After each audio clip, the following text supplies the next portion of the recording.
With so many different options out there for you to be able to invest in, it gets a little bit complicated. And lucky for you, I made a channel called Investing Simplified. So let me simplify some of those things. We're going to talk about your 401k, how much you should invest in that, a Roth IRA versus a regular IRA, and which one should you invest in and why. We're also going to talk about a brokerage account and when should you do that, or if you should do that. So welcome, my name is Nolan Govea, or Professor G. I am an actual university professor, and just like I do in regular school, I teach my lectures, and then when students want to learn a little bit more, they come to office hours and ask a deep question, usually from the lecture, or maybe just what's going on in life, and I just answer it, and we have a good one-on-one conversation, and so that's what this is. This segment is called Office Hours, and you guys ask questions throughout the week, and I pick one of them for my office hour segment that I drop every Saturday. This is unedited, and so it's not all cool and fun with all the overlays, but my other videos have that. So if that's more your style, cool with that. So today, this question comes from Primo Cuts, and I need to know what your name is because I know that you've been following me for a little while and you've been doing such a good job. I've seen your investing style grow, and that's awesome. And side note, for all of you that do give me a chance and that actually watch what I have to say and comment and all of that, I love to answer comments. I love to mentor and help. I mean, this is the whole reason why I started this thing. It's not to get rich, definitely, because this channel doesn't make very much money, but the idea here is just to help. I thought that what I was doing in the classroom was very helpful for the students, but I wanted to have more of a reach than just inside my classroom. So I'd love to help you out. Ask me any questions, throw them down below in the comment section or on any of my videos, and I promise I'll respond to you. All right, so let's talk about the different types of investing that there is out there. And the first one's going to be probably the one that everyone has an idea of and usually access to, and that's your company's 401k. And that's going to be a retirement fund. And so the idea there is that if your company offers this 401k match, what they're basically saying is if you put 1 or 2 or 5% of your paycheck into retirement, into this account, then we'll match that. And we'll put, if you put 2%, we'll put 2%. And so if that's $100, we will put $100 as well. Now you have $200, but you yourself only put 100 of that. So if your company has a company match for the 401k, my recommendation is to take that fully, whatever that is. For some companies, that's up to 3%. Some companies are up to 10%. So see if you have a match. If your company only just offers the 401k as a way for you to be able to save for retirement, but they're not going to match it all, then I'd recommend just looking at the fees associated. So you can always ask your HR person, how can I log into the 401k portal? And whatever type of company you're using, you'll be able to look at what types of investments there are available and how much the fee is for that actively managed fund. And so you're just looking for that. You want to look for something that for sure is under 0.5%, but the closer to 0.1% or under would be great. But a lot of 401k funds just unfortunately have a higher management fee because that's how they make their money. So that's why I say if you're getting free money from your company because they're matching you, then it's a good idea for you to do the 401k match up until a certain percentage.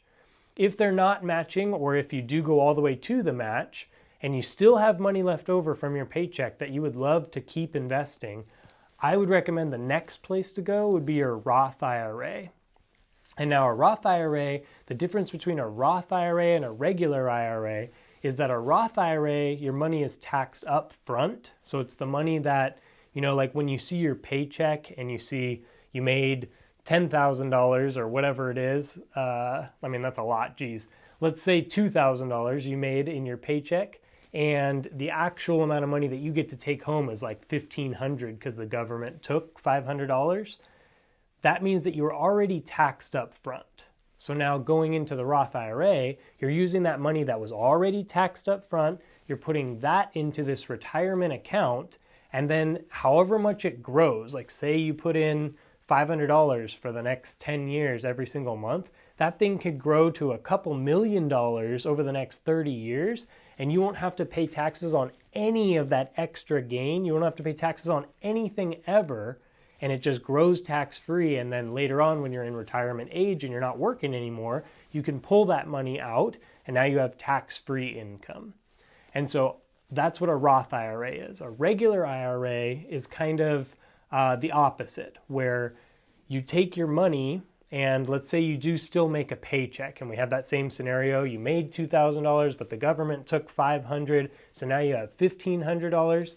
So you use that money that I guess was already taxed, you put that into a regular IRA.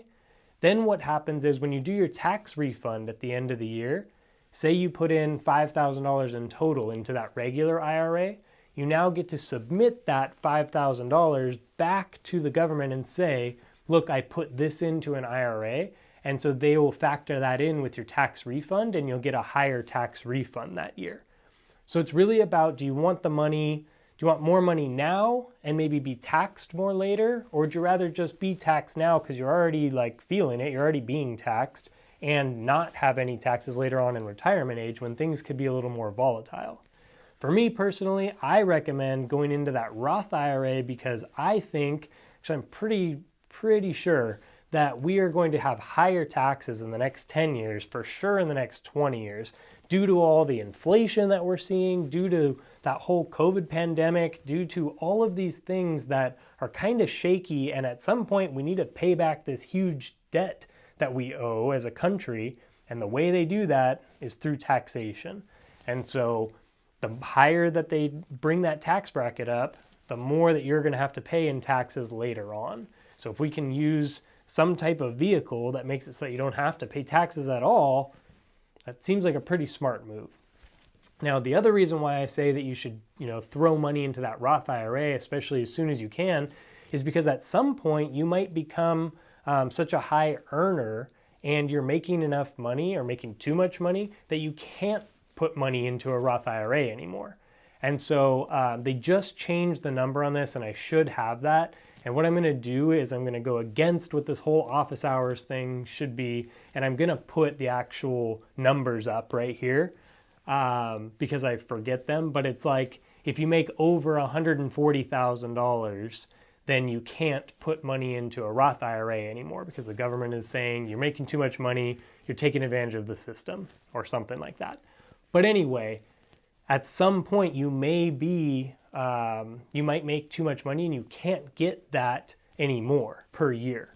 And for me personally, I'm at that point. And so I'm a little frustrated that I didn't start this Roth IRA much earlier in life. So for those of you that are younger, 18, 20, 25, 30, those of you that can still do this, I definitely recommend that you do it, because I wish that I would have been able to max it out every year when I was younger, but I just didn't. And now I get to teach you all to do so.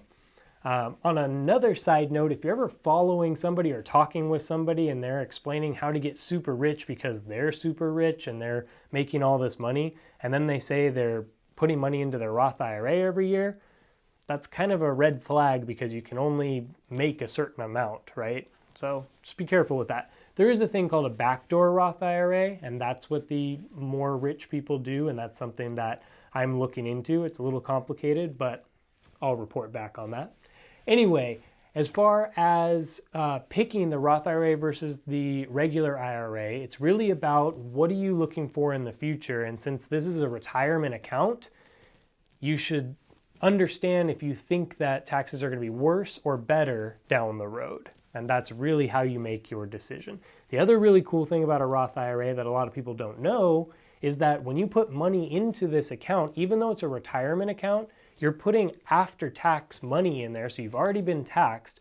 So there is no penalty for you to pull out the principal at some point. So let's say in 3 years from now, you're like, something happens, a medical emergency or something, and you have this money sitting there. It doesn't mean that it's locked up until retirement age. It just means that you should leave it there till retirement age because compound interest. But if it's there and you've already paid the taxes on it, you're not going to have to pay a fee to pull it out. Whereas with a regular IRA or a 401k, if you take money out of that before 59 and a half, before retirement age, you have to pay a pretty steep fee on that. So that's another reason why I like the Roth IRA. It's got a lot of upside and very little downside. It's just that tax at the beginning. But again, I think that that's worth it. Now, those are the different types of retirement accounts. And then if you still have money left over, you've maxed out your 401k, you've maxed out your Roth IRA, and now you want to continue to invest, then that would be where a brokerage account would come in. And that's one where it's just a regular, like you probably have Charles Schwab or Fidelity or Robinhood or one of these types. And that's where it's just like your traditional stock buying or ETF buying. And that's a good one because it's more liquid, right? You don't have to wait until retirement age.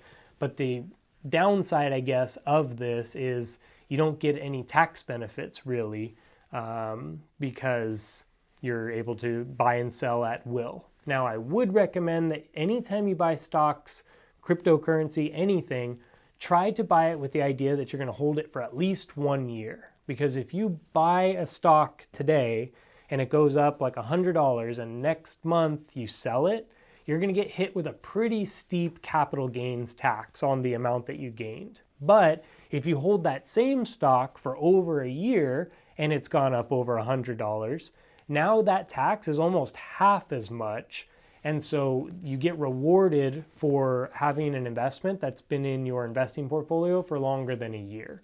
And so that's what I would recommend. That's how I would do it. That's how I do all of my investing. I don't ever do trading where I'm buying and selling within a week or something. Some of you do that and make good money, but just know that there are tax implications in that way.